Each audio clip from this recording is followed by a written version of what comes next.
that time. You know what to do. Put your hands together, make some noise, and welcome your host and moderator at Bill, Vicky Camilleri, and today's guest, Neil Patrick Harris.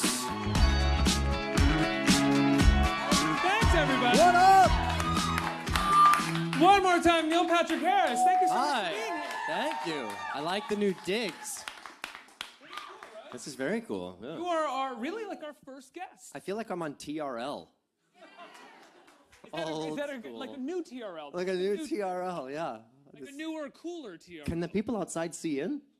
Or I don't or is it all darkened in I it? think it's a little dark. Two-way We don't mirror really want kind them gawking too much. Nice. Hi. Neil, thanks so much Hi. for being here, man. Congratulations on a series of unfortunate events. Hey, thank you very much. We're very excited. We filmed it months and months ago, and it took months and months to film, and we were shrouded in secrecy, so we weren't able to tweet any pictures or show anything, and so here we are today, right now. You can stream it all. Well, you guys did an incredible job. Take me back to the beginning of the project. I'm assuming you're a parent. I'm assuming you were a fan of the books. Was there a certain importance to the project for you? Were you going into it being like, well, what are you guys going to do? Because I want to make sure we respect the books as much as we can. I actually hadn't read any of the books when the project came my way. I had just finished doing a variety show for NBC that was me being myself in a sort of voracious way, lots of little segments of game show and hidden camera and stunts, and it was just a lot of me seeing my own face. And so then conveniently and coincidentally, this project was around,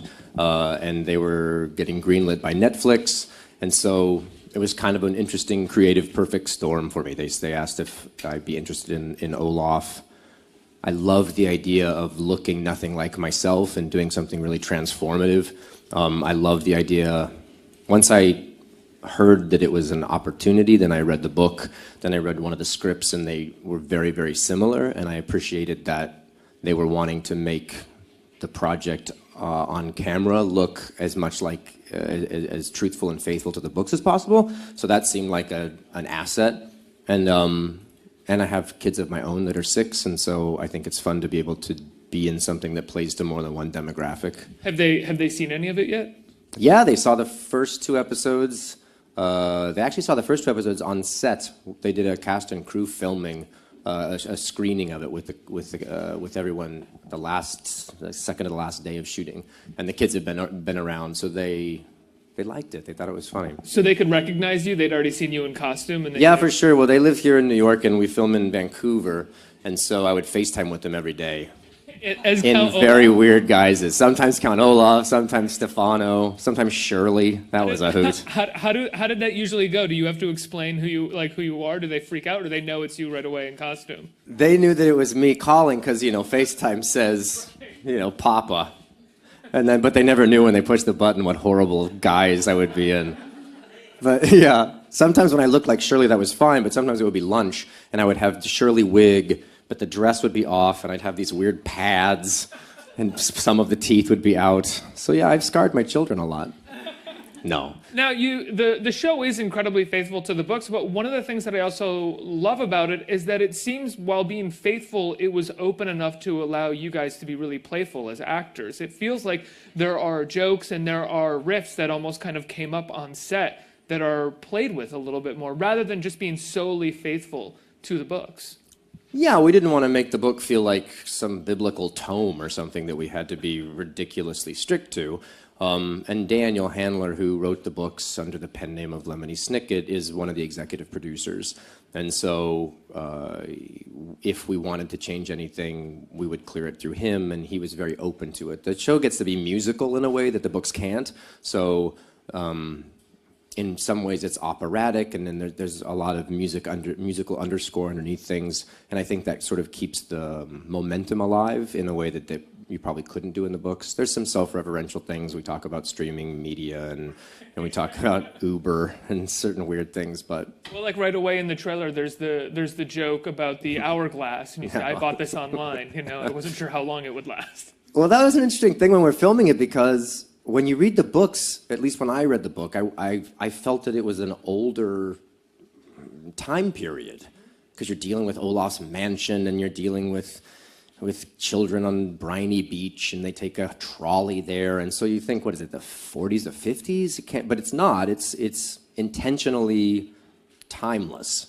Daniel wanted to create a world through the eyes of children that was fantastical in a way, and ironic in a lot of ways, and educational, but also morose.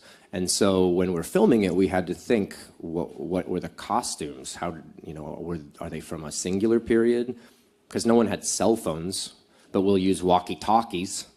And one of the walkie-talkies will be an old classic walkie-talkie, and one will be one that you could get at Radio Shack. So I'm wearing turtlenecks and sort of throwback jackets and stuff. So we sort of mixed a bunch of time periods together. So it allowed us to be able to talk about streaming media without it seeming totally off topic.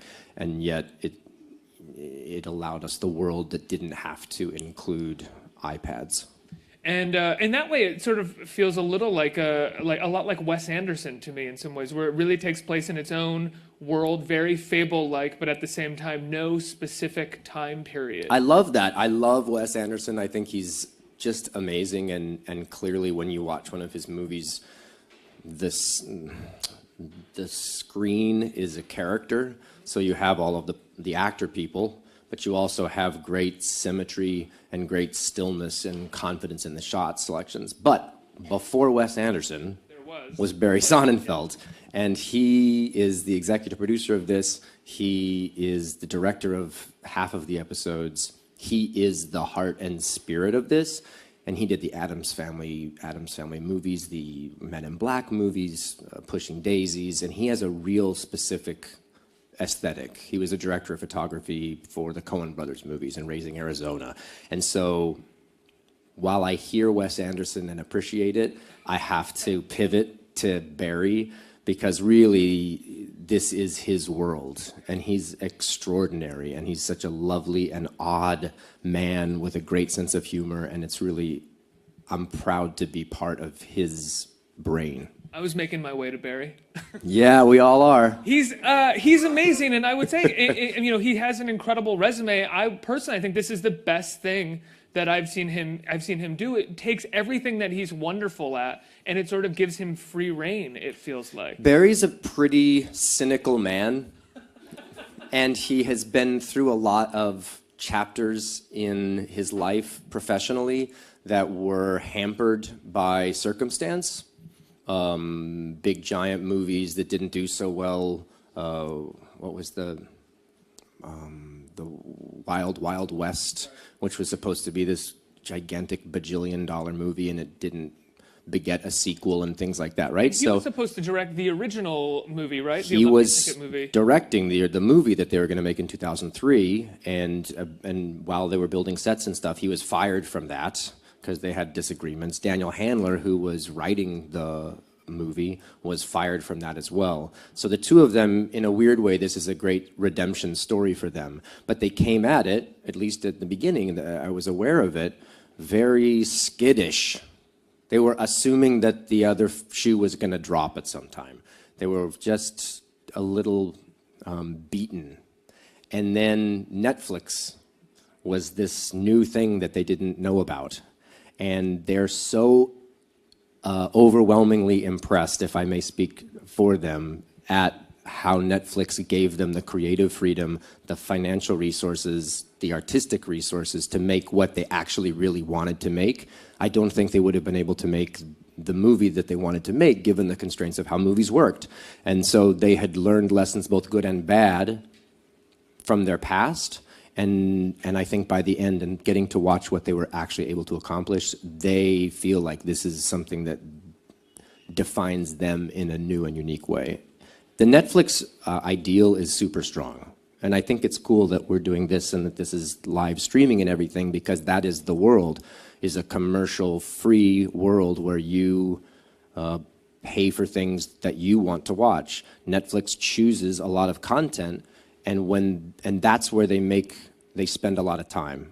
If they're going to commit to a project, whether it be Stranger Things or The Crown, they'll commit to the project and then give you the money and the time and the resources and then walk away and let you do it. They figure out the metrics of who should be involved, and then they let you do it.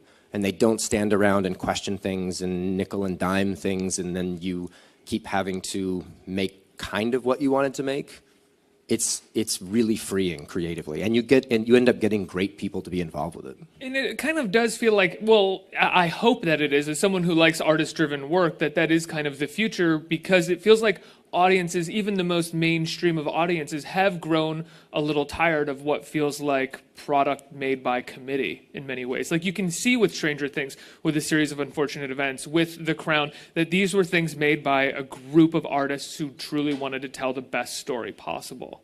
And you're uninterrupted because of the lack of commercials. And I think it makes for a more discerning audience. When I sit down to watch TV now, I will go to my Apple TV and I will see what I want to watch, and I will find it and I will order it and I will watch it. I don't have to sit there and watch something and then it stops and then there's a Tampax commercial and then there's, you know, a Crackers commercial and then a video game thing and then I'm back to the story. And then there's ads for other shows that I'm supposed to watch. Like, I think we are able to now watch what we want to watch. So, Chef's Table, that's what you watch? That's your show? Oh, we love the Chef's Table. Food porn is the best. Are you? I mean, it's I'm married to a chef. Oh, right. And he has got my palate, has expanded it entirely. And our kids have great palates too. And my favorite thing to do is go eat at a new restaurant and have the chefs just bring out food. Thankfully, I don't have food allergies, and so if I look at a menu, I'll tend to order the same things. But if they just bring out amazing food and it's theater and you're kind of throwing the gauntlet down, show me what you got, chef, and they bring out thing after thing, that's the best. And Chef's Table, the cinematography is sick.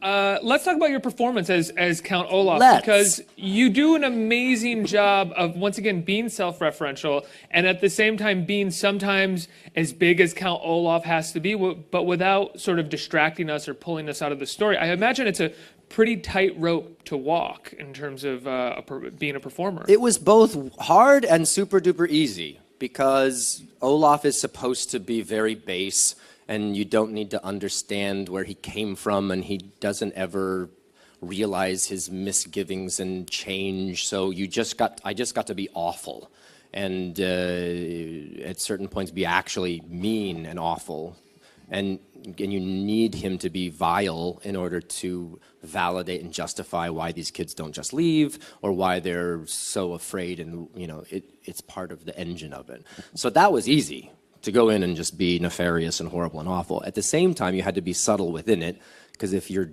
just Grand Guignol, over-the-top, operatic asshole, then I think that becomes a little bit redundant. And I would imagine, thankfully, in each book, he reappears in disguise as someone completely different to try and achieve the same goal, in a weird, wily coyote kind of way. So, yeah, it was fun. I got to be, and the words are great, they're really fun words to speak. And the sense of humor is twisted and sort of dark, and I liked that. It's a 4-quadrant project, they call it, which means they're shooting for the stars with a bunch of different demographics. We didn't make this content for kids and hope that the parents will just sort of suffer through it and Instagram while it's happening, and yet we didn't make the project for the content to be for adults that the kids would not be able to watch because it was too mean or too scary or filled with cursing and stuff. So I think they wanted, like, Jurassic World was a 4-quadrant project for Universal so that everyone can see it and get something out of it. And I like the dynamics of that, so I didn't have to pander and play, I'm an angry man, kids. But at the same time, I wasn't just horrible, and kids then would not want to watch it. So, well, you get to end up finding more about the character and sort of adding that into your performance, I would imagine. Rather than just playing awful and over the top, you get to find insecurities and make him a bit more of a sort of layered person. And I got to be drunk, awful, which is different from just being awful. Olaf is terribly unattractive, and he's a failure and doesn't ever succeed, and yet he believes he's incredibly handsome, and that he's always succeeding all of the time. So that was fun and random to play, the juxtaposition of that. I mean, even from the first musical number in the first episode, which is this hilarious musical number, what makes it so perfect is that it's not perfect, and there are moments where it's you're so screwing not up and perfect. everybody's screwing up behind you, and no one's really that good at what they're supposed to be doing in this musical number. It's just perfect. Which is good, because that's Barry and that's Daniel, and that's sort of my, that was our brains all working together. They wanted a song that was bad. They wanted us to rehearse it enough that we knew what we were doing, but not rehearse it too much so that it was good. And we wanted to not do it too many takes so that it looked polished. Because Olaf, in the reality of the ridiculousness, didn't have time to rehearse it, was probably shouting at all of the hench people and berating them and saying how handsome and talented he was. And then the kids came, quick, quick, quick, get in position. And it never works out the way it's supposed to. That's kind of fun to watch, I think. I have to ask, you are in a movie coming out. I'm not sure when it's coming out, but the new Alexander Payne movie. Yeah, Downsizing. That's amazing. What was it like working with Alexander Payne? Super exciting. It was in the middle of filming this, so I flew from Vancouver to Toronto, and I have a small part in it, pardon the pun, because it's called Downsizing. The idea behind it is that it's a world where they have found a way to miniaturize people to a very, very small size. And in doing so, then people who don't have a lot of income and a lot of resources can live really large. Because since there's normal sized people as well, you can eat steak for days for a month, because this much a regular size ribeye steak would feed you forever. And you could live in a mansion because the mansion's only this big. The downside to it is that you can't become full-sized again, so you have to make a decision as to whether you want to live the rest of your life that way. And so I'm one of the smaller people that interacts with Matt Damon, who is the protagonist, kind of deciding whether he wants to do that and the ramifications within it. So it's sort of surreal and more comedic, I think, and probably more CGI than Alexander Payne has done in the past. But it's an interesting conceit, because it brings up a lot of interesting social questions. Yeah, absolutely. That sounds great. I mean, Yeah. you're going from working with David Fincher to Barry Sonnenfeld to Alexander Payne. Right? Is this just sort of where it feels like your career is at right now, and you can kind of pick and choose the best things that are coming at you? Or is it just, does it feel like luck of the draw? You got these amazing parts thrown at you. I think it's a little bit of both. I think I'd be pompous to say that it was the former and that I just get to pick and choose who I want to work with. But at the same time, it's really nice to be able to learn from people that I've admired so much. I aspire to direct, so, and I like directors who are who have a point of view in the camera. Don't just film a bunch of shots and then let the editor decide how it should be put together. So the Barry Sonnenfelds and the David Finchers and the Alexander Paynes, they do that when they direct. They have a strong visual aesthetic. So to be a color on their palette and to get to sit there even when they're not shooting and observe and just see how that works, what the dynamics are like, is really a great educational experience for me. What kind of stories do you feel like you're drawn to as a potential director? I grew up liking puzzles, mystery. My mom was a big Agatha Christie fan, still is. Hi, Mom, you're still here. I don't say it was in the past tense, like, you're dead. And so I've always liked murder mysteries, and Clue the movies, one of my favorite movies. David Fincher's The Game is one of my favorite movies. I like structural uniqueness. I love J.J. Abrams and Lost, and the idea behind Lost, that the more you watched it, there were codes, and if you froze frame, you would see stuff. So I'm an immersive theater fan. I like treasure hunts. So I'm probably in that headspace more. But who knows what movie that would be. You know, I got to ask, the Oscars are coming up in a month or two. You hosted the Oscars a couple years ago. I did. You did an amazing job in what I think is probably, the hardest hosting job in Hollywood. It looks like to me. Would you ever do it again if they asked? Did you enjoy your time doing it? It was something to check off the bucket list for sure. It's a big commitment, and it's a bit of a masochistic job, to be honest. How so? Well, because so many people watch that telecast that there's already heightened pressures, And then each of those movie studios have a lot of power and really are angling for years before to try and get certain things accomplished, and that creates really interesting pressure dynamics as well. So when you're sitting home watching, I don't think, nor should anyone have any concept of all of the weird amount of work and stresses that have gone into making the singular night happen. At the same time, there's so many awards that have to be given out, and each movie now is so different, and most of them tend to be small independent films that are getting a lot of Academy push, and many people that are watching at home haven't seen any of the movies, so then you're having to come up with content that people will get, but they might not have seen.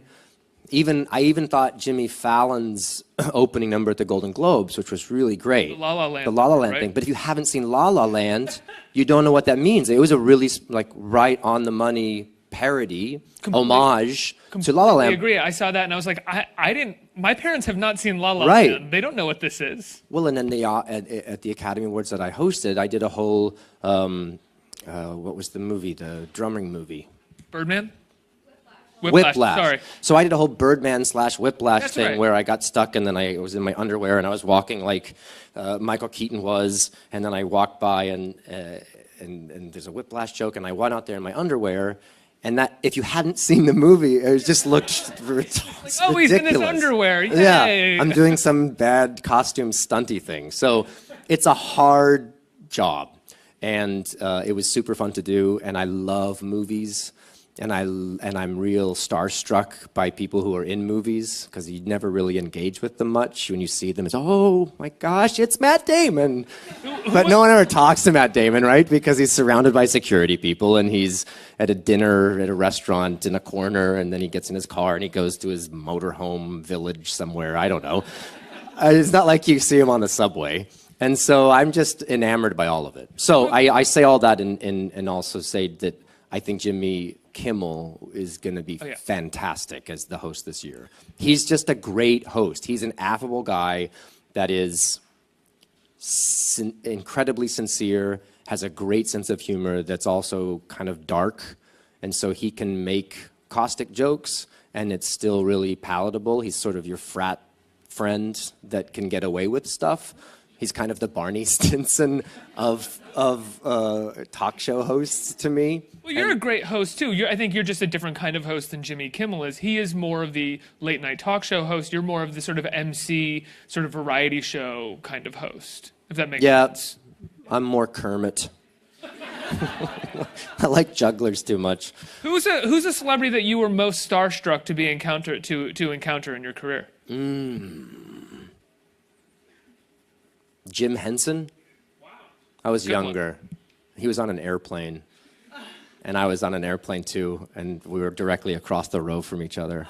And I was young, so he probably had no idea who I was, but I just couldn't stop. I must have been, maybe, season 1 or 2 of that. And I just kept, gotta clap for on an Doogie airplane over when here. you're stuck there, you can't stop staring at the person. So I would just watch Jim Henson. And he passed away maybe 3 or 4 months after that, so I missed my shot. But I don't know. Brad Pitt's really cool. When Brangelina was a thing, that was just royalty. They would come in, they were both so gorgeous, and they'd just pass by, and everyone would quiver. Beyonce, she's pretty fantastic.